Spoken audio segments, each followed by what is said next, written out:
극동방송 가족 여러분 평안하십니까?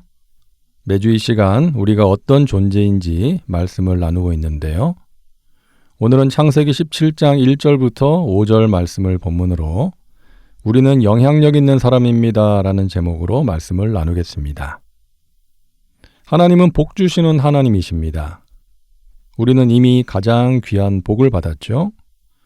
낮고 천한 인간의 몸으로 이 땅에 오셔서 우리를 위하여 십자가에서 죽으시고 부활하신 예수님을 믿음으로써 우리가 죄사함을 받고 하나님의 자녀가 되었습니다. 그리고 이 땅을 살아가는 동안에 하나님의 품 안에서 은혜와 평강을 누리며 살아가고 있습니다. 자, 그런데 하나님께서 우리에게 이런 복을 주시는 궁극적인 이유가 무엇일까요? 아브라함을 통해서 알 수가 있는데요. 창세기 12장 2절을 보면 내가 너로 큰 민족을 이루고 내게 복을 주어 내 이름을 창대케 하리니 너는 복이 될지라 말씀하십니다. 너가 복을 받으리라 여기서 그친 것이 아니라 너가 복이 될 것이다 라고 말씀을 하십니다. 자, 이것이 무슨 의미인지는 그 다음 절에 나오는데요. 너를 축복하는 자에게는 내가 복을 내리고 너를 저주하는 자에게는 내가 저주하리니 땅의 모든 족속이 너로 말미암아 복을 얻을 것이라 하신지라. 아브라함에게 주신 복은 단순히 재산이 많아지고 자손이 번성하고 이름이 창대하게 되는 것뿐만이 아니라 더 나아가서 다른 사람에게 선한 영향을 끼치는 복이었습니다. 나로 인해 타인이 복을 받는 것이죠. 자, 오늘 본문에서도 확인할 수가 있는데요. 하나님께서 아브라함의 이름을 아브라함으로 바꾸십니다. 존귀한 아버지라는 뜻의 아브라함을 여러 민족의 아버지라는 뜻의 아브라함으로 바꾸신 거예요.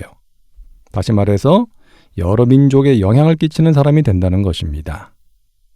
이것이 하나님이 우리에게 복을 주시는 이유입니다. 복을 받아서 그것으로 타인을 섬기고 선한 영향을 끼치는 거예요. 그들을 잘되게 하는 것입니다. 이것이 우리가 받아야 하는 복이고 하나님이 우리에게 복을 주시는 이유입니다. 자, 그렇다면 영향을 끼치는 사람은 어떤 사람일까요? 어떤 사람이 선한 영향을 끼치며 살아갈까요? 첫째로 전능하신 하나님을 의지하는 사람입니다. 오늘 말씀을 보면 아브라함이 99세 때 하나님께서 나타나셔서 말씀하시죠. 99세라는 나이는 인간적인 소망이 끊어진 때죠. 자신의 힘으로 자식을 가질 수 없는 상황입니다. 그때 하나님이 나타나셔서 말씀하시는 거예요. 나는 전능한 하나님이다. 전능한 하나님을 나타내는 히브리어 엘로힘이 있습니다. 성경에서 가장 많이 사용된 말이죠. 그런데 여기서는 엘샤다이라는 단어가 쓰였어요. 이 말은 엘로힘보다 조금 더 진전된 의미입니다. 전능하신 하나님이 나의 삶 가운데 구체적으로 역사하신다는 거예요. 하나님은 전능하세요. 이 세계를 창조하시고 다스리세요. 그런데 그 전능하신 하나님이 나와 상관없는 하나님이 되면 안 되는 것이죠. 역사 속의 하나님, 저 사람의 하나님이 아니라 나의 삶 가운데 역사하시는 하나님으로 믿고 체험되어야 하는 것입니다. 하나님은 우주 만물을 창조하시고 인류 역사를 주관하시는 분이시지만 그와 함께 나를 사랑하시고 나의 삶 가운데 역사하고 계시는 하나님이라는 것입니다. 그 하나님을 믿고 의지하는 사람이 영향력 있는 삶을 살 수가 있습니다. 스스로의 힘으로 영향력을 확대하려고 하는 것이 아니라 죽은 자를 살리시고 없는 것을 있는 것으로 부르시는 하나님, 지금도 나의 삶 가운데 성실하게 일하고 계신 하나님을 의지하는 것입니다. 둘째로 영향력 있는 사람은 구별된 사람입니다. 창세기 17장 10절을 보면 하나님께서 할례를 명하세요. 이 할례는 언약의 징표입니다. 하나님의 백성이라는 표시요, 구별됨의 상징이죠. 자, 그런데 육체의 할례보다 중요한 것은 마음의 할례입니다. 신명기 30장 6절에 내 하나님 야훼께서 내 마음과 내 자손의 마음의 할례를 베푸사 너로 마음을 다하며 뜻을 다하여 내 하나님 야훼를 사랑하게 하사 너로 생명을 얻게 하실 것이며 라고 말씀합니다.